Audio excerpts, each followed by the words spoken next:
the true underlying cause. For the fact is, the selfish, corrupt, power and profit-based groups are not the true source of the problem. They are symptoms.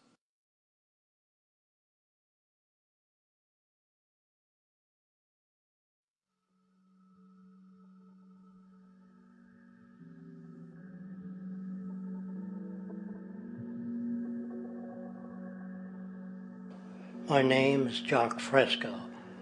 I'm an industrial designer and a social engineer. I'm very much interested in society, in developing a system that might be sustainable for all people. First of all, the word corruption is a monetary invention. That aberrant behavior that's disruptive to the well-being of people, while you're dealing with human behavior. And human behavior appears to be environmentally determined, meaning if you were raised by the Seminole Indians as a baby, never saw anything else, you'd hold that value system. And this goes for nations, it goes for individuals, for families. They try to indoctrinate their children to their particular faith and their country and make them feel like they're part of that. And they build a society which they call established. They establish a workable point of view and tend to perpetuate that, whereas all societies are really emergent, not established. And so they fight new ideas that would interfere with the establishment. Governments try to perpetuate that which keeps them in power. People are not elected to political office to change things. They're put there to keep things the way they are. So you see, the basis of corruption is in our society. Let me make it clear. All nations, then, are basically corrupt because they tend to uphold existing institutions. I don't mean to uphold or downgrade all nations, but communism, socialism, fascism, the free enterprise system, and all other subcultures are the same. They are all basically corrupt. The most fundamental characteristic of our social institutions is the necessity for self-preservation. Whether dealing with a corporation, a religion, or a government, the foremost interest is to preserve the institution itself. For instance, the last thing an oil company would ever want is the utilization of energy that was outside of its control, for it makes that company less relevant to society.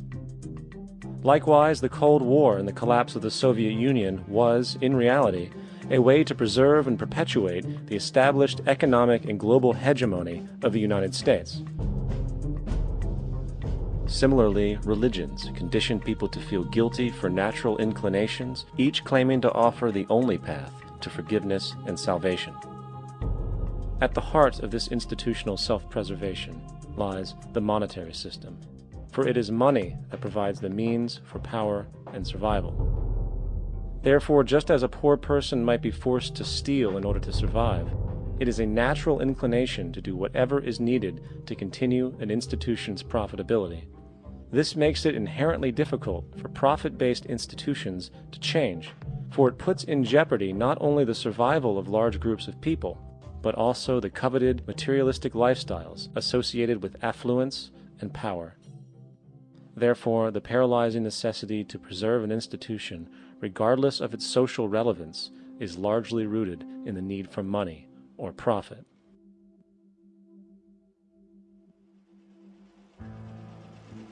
What's in it for me is why people think. And so if a man makes money selling a certain product, naturally he's going to fight the existence of another product that may threaten his institution. Therefore, people cannot be fair, and people do not trust each other. A guy will come over to you and say, I got just the house you're looking for. He's a salesman. When a doctor says, I think your kidney has to come out, I don't know if he's trying to pay off a yacht or whether my kidney has to come out. It's hard in a monetary system to trust people. If you came into my store and I said, this lamp that I've got is pretty good, but the lamp next door is much better, I wouldn't be in business very long. It wouldn't work. If I were ethical, it wouldn't work. So when you say industry cares for people, that's not true. They can't afford to be ethical. So your system is not designed to serve the well-being of people. If you still don't understand that, there would be no outsourcing of jobs if they cared about people.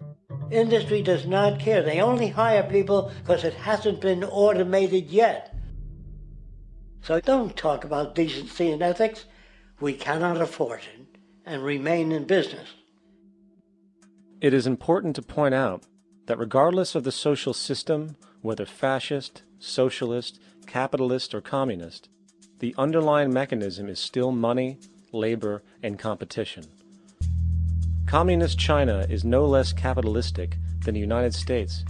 The only difference is the degree by which the state intervenes in enterprise. The reality is that monetaryism, so to speak, is the true mechanism that guides the interests of all the countries on the planet.